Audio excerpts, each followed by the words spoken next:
Good morning, sir. Good morning. My name is Adam Jessica. I'm representing the electoral committee of BHUMSA, the BHUMSA Association. So we have few questions for you. But before we start, please could you help us and kindly introduce yourself?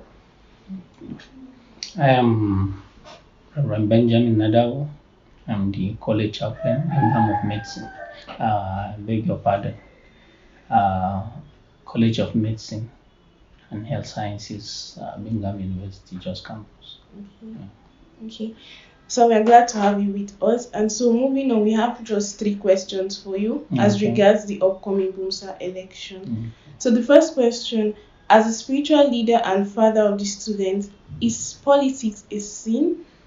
What is God's take on politics, voting, and casting of lots? Okay.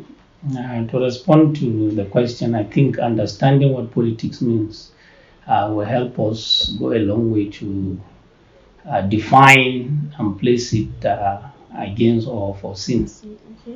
Politics generally has to do with processes involved in acquisition and the use of power and authority. So by that definition, you can see that God is involved in power and the use of authority. So by that, we cannot see politics as a sin. Actually, politics is righteous because God is involved in it. And so, alongside the question, it says, what is God's take on politics, voting, and casting of lots? Yes, the issues of voting didn't start today.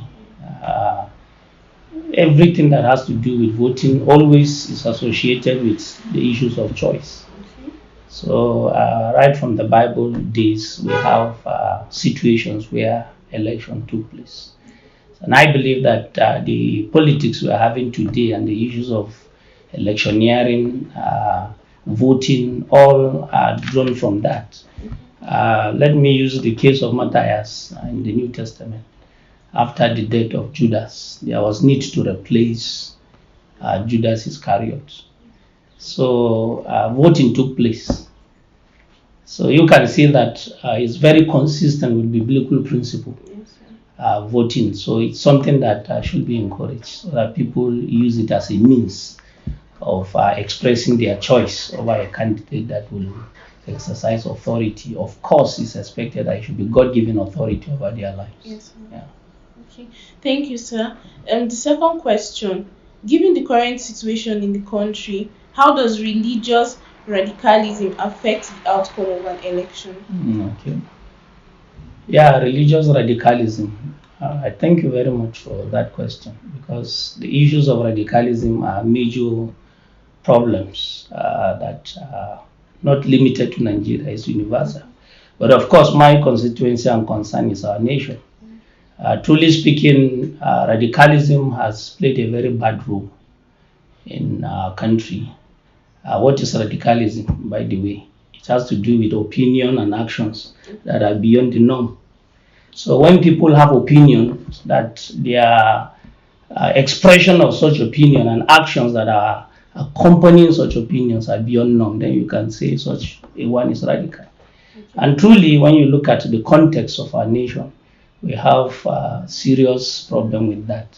Because people, in their opinion about faith, their opinion about many other things, even social stuff, go beyond the normal in order to exercise their freedom. So that normally will bring the nation under a very bad state, bad situation. And that's what we have. Now, when it comes to election, you see some people never ready to engage themselves, despite the fact that we have many educated people in the country. They are not engaging their sense to practice electioneering because for everything you have procedure. But because of radicalism, which is informed by certain opinions, it's backed by certain actions, then at the end, you find out that we have situations that are inconsistent with common sense, violating procedures, and people just want to have power irrespective of the means. So people kill, they do all manner of things to just get power. So the concern is to have power. Of course, most cases, radicalism is not consistent with having a common interest. which is actually not good. So in summary, radicalism has not really helped our nation, particularly religious radicalism.